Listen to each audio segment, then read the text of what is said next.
Assalamualaikum warahmatullahi wabarakatuh. Perkenalkan, nama saya Nur Hasana. Saya dari Prodi Pendidikan Agama Islam Lokal 4 IB. Di sini saya akan menjawab pertanyaan dari tugas UAS yang dengan dosen pengampu yaitu Bapak Amiruddin SPD MPDI. Di sini saya akan menjawab jawaban dan pertanyaan di bawah ini. Yang pertama yaitu bacakanlah dan terjemahkanlah dengan baik dan benar ayat Al-Quran dan hadis Nabi Muhammad SAW tentang tujuan pendidik, peserta didik, kurikulum, metode, dan evaluasi pendidikan Islam yang sesungguhnya.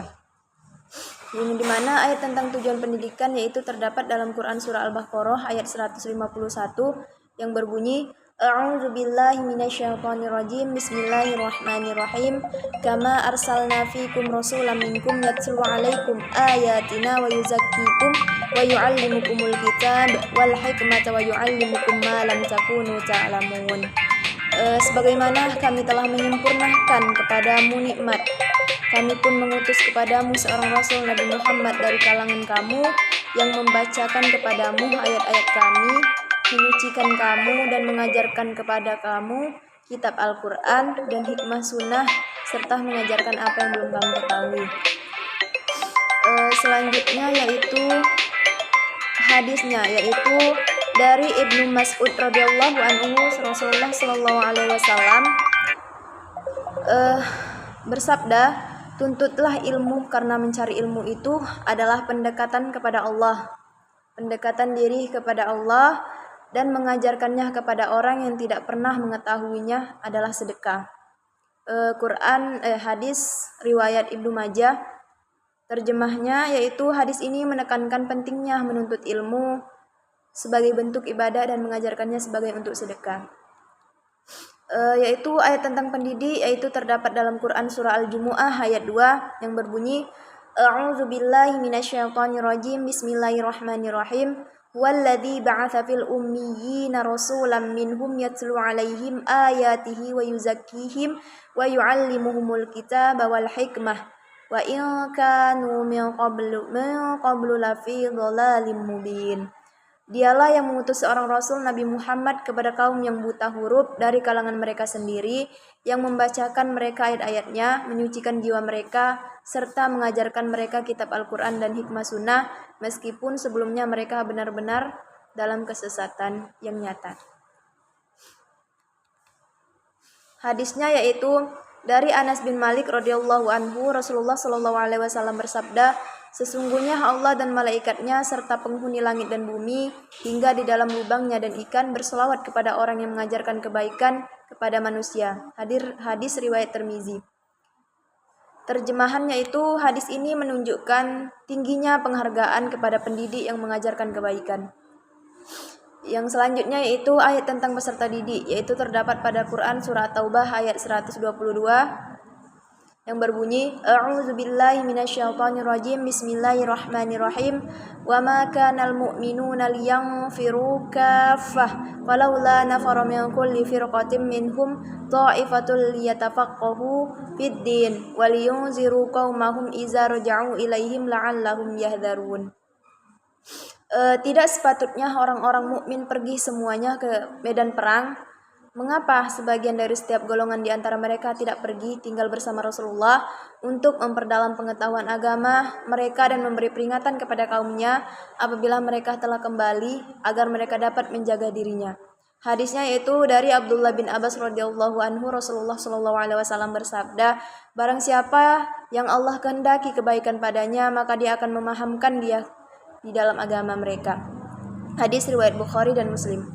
Terjemahannya yaitu hadis ini menekankan bahwa pemahaman agama adalah tanda kebaikan dari Allah. Dan selanjutnya yaitu ayat tentang kurikulum yaitu terdapat pada Quran Surah Al-Alaq ayat 1 sampai 5 yang berbunyi A'udzu billahi minasyaitonir rajim. Bismillahirrahmanirrahim. Iqra' bismi rabbikal ladzi khalaq. Khalaqal insana min 'alaq. Iqra' wa rabbukal akram allazi 'allama bil qalam. 'Allamal insana ma lam ya'lam. Bacalah dengan menyebut nama Tuhanmu yang menciptakan. Dialah yang telah menciptakan manusia dari segumpal darah. Bacalah dan Tuhanmu lah yang maha mulia, yang mengajar manusia dengan pena. Dia mengajarkan manusia apa yang tidak diketahuinya. Hadisnya yaitu dari Utsman bin Affan radhiyallahu anhu, Rasulullah shallallahu alaihi wasallam bersabda, "Sebaik-baik kalian adalah yang belajar Al-Qur'an dan mengajarkannya." Hadis Bukhari. Terjemahannya yaitu hadis ini menekankan pentingnya belajar dan mengajarkan Al-Qur'an sebagai inti dari kurikulum. Selanjutnya yaitu ayat tentang metode, yaitu terdapat pada Quran surah An-Nahl ayat 125 yang berbunyi, A'udzubillahi minasyaitonirrajim, bismillahirrahmanirrahim, wal mau'izatil hasanati wajadilhum billati hiya ahsan, inna rabbaka huwa a'lamu biman dhalla 'an sabilihi wa huwa a'lamu bil muhtadin. Suruhlah manusia jalan Tuhanmu dengan hikmah dan pelajaran yang baik, dan bantahlah mereka dengan cara yang baik. Sesungguhnya Tuhanmu, dialah yang lebih mengetahui tentang siapa yang tersesat dari jalannya, dan dialah yang lebih mengetahui orang-orang yang akan mendapat petunjuk. Terjemahannya itu ayat ini mengajarkan metode pendidikan agama dengan hikmah, pelajaran yang baik dan debat yang baik. Hadisnya yaitu dari Abu Hurairah radhiyallahu anhu, Rasulullah shallallahu alaihi wasallam bersabda, barang siapa yang ditanya tentang ilmu yang ia ketahui, kemudian dia menyembunyikannya, maka kelak pada hari kiamat ia akan dikekang dengan kekangan dari api neraka. Hadis riwayat Abu Daud dan Tirmizi. Terjemahannya yaitu hadis ini menekankan pentingnya menyampaikan ilmu dengan metode yang jujur dan terbuka. Dan selanjutnya yaitu ayat tentang evaluasi, yaitu terdapat pada Quran surah Al-Hajj ayat 18 yang berbunyi, A'udzubillahi minasyaitonirrajim, bismillahirrahmanirrahim, ya ayyuhalladzina amanu taqullaha wal tansur nafsum ma qaddamat lighad wattaqullaha innallaha khabirum bima ta'malun. Wahai orang-orang yang beriman, bertakwalah kepada Allah dan hendaklah setiap orang memperhatikan apa yang telah diperbuatnya untuk hari esok atau hari kiamat. Bertakwalah kepada Allah, sesungguhnya Allah meneliti terhadap apa yang kamu kerjakan. Hadisnya yaitu dari Abu Hurairah radhiyallahu anhu, Rasulullah sallallahu alaihi wasallam bersabda, siapa yang meneliti suatu jalan untuk mencari ilmu, Allah akan memudahkan baginya jalan ke surga. Hadis riwayat Muslim. Terjemahannya itu hadis ini menekankan bahwa evaluasi dan pencarian ilmu adalah jalan menuju kesuksesan akhirat. Yang selanjutnya yaitu masalah yang terjadi di lembaga pendidikan Islam baik di madrasah maupun di pesantren bisa diidentifikasi dengan beberapa kategori: pendidik, peserta didik, sarana prasarana serta aspek-aspek lainnya yang relevan. Yang pertama yaitu masalah pada pendidik. Kompetensi pendidik. Banyak pendidik di lembaga pendidikan Islam yang masih kurang kompeten dalam metode pengajaran modern dan kurang terampil dalam memanfaatkan teknologi pendidikan.